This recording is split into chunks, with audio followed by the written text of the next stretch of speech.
Elections میں فوج کی سیاسی مداخلت کے جھوٹے بیانیے کو آگے بڑھایا گیا۔ کہتا ہے کہ الیکشن کے حوالے سے فوج کا کوئی رول نہیں۔ اگر میں فوجی نہیں بن سکتا، اگر میں فوج کی وردی نہیں پہن سکتا، آپ کون ہوتے ہیں کہ میرا لباس پہن کر سیاسی میدان میں آ کر سیاسی کردار ادا کرو؟ ہاں، واپس فوجی بن جاؤ، واپس فوجی بن جاؤ، جہاں سے نکلے وہی کھڑے ہو جاؤ۔ میں ملک کے آرمی چیف کو بھی جانتا ہوں، ISI کے چیف کو بھی جانتا ہوں، میں مقتدرہ کو بھی جانتا ہوں۔ تم مجھے صفائی دو گے کہ میں نے سیاست میں حصہ لینا ہے یا نہیں؟ تمہارا کردار پاکستان کو توڑنے میں ہے، پاکستان کو بنانے میں نہیں ہے۔ سن 1971 میں 90,000 سے زیادہ فوجی ایک ہندو کے سامنے سرنگوں ہوئے۔ تمہارے کردار نے ہماری ناک کاٹی، تمہارے کردار نے قوم کے سروں پر ذلت اور رسوائی کا ٹوکرا رکھا۔ اور تم اگر وردی پہن کر مجھ پر کوئی روب ڈالنے کی کوشش کرتے ہو، میں آپ کو بتانا چاہتا ہوں تم سارے مل کر بھی میرے جسم پر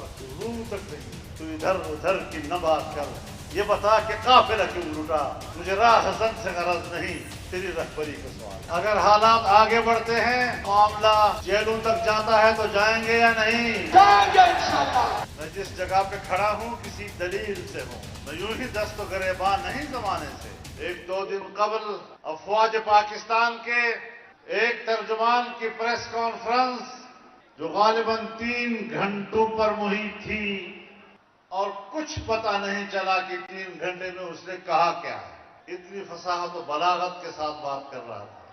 وہ بظاہر تو تاثر دے رہا تھا کہ وہ یہ باتیں کسی اور کے خلاف کر رہا ہے، لیکن جو بھی بات کرتا تھا کوشش کرتا تھا کہ وہ میری باتوں کا جواب دے۔ میں جس جگہ پہ کھڑا ہوں کسی دلیل سے ہوں، میں یوں ہی دست و گریباں نہیں زمانے سے۔ ہمیں کیا پڑی ہے 10 لاکھ لوگوں کو اس میدان میں لانا، سفر کر کے یہاں آنا، سفر اور موسم کی تکلیف برداشت کرنا، پھر کہتا ہے کہ الیکشن کے حوالے سے فوج کا کوئی رول نہیں۔ میں بھی آپ کو بتانا چاہتا ہوں، میں بھی بتانا چاہتا ہوں کہ آئین میں، قانون میں، رولز میں کوئی رولز نہیں ہے کہ فوج سیاست میں بات کرے۔ اور میں بھی مانتا ہوں کہ آئین اور قانون کی روح سے تمہارا کوئی رول نہیں، لیکن یہ سارا رولا ہی تیرا ہے، رولا تیرا ہے۔ کہتا ہے فوج پر تنقید کرنا یہ ملک سے بغاوت ہے، فوج پر تنقید کرنا یہ تو ملک کے خلاف بات کرنی ہے۔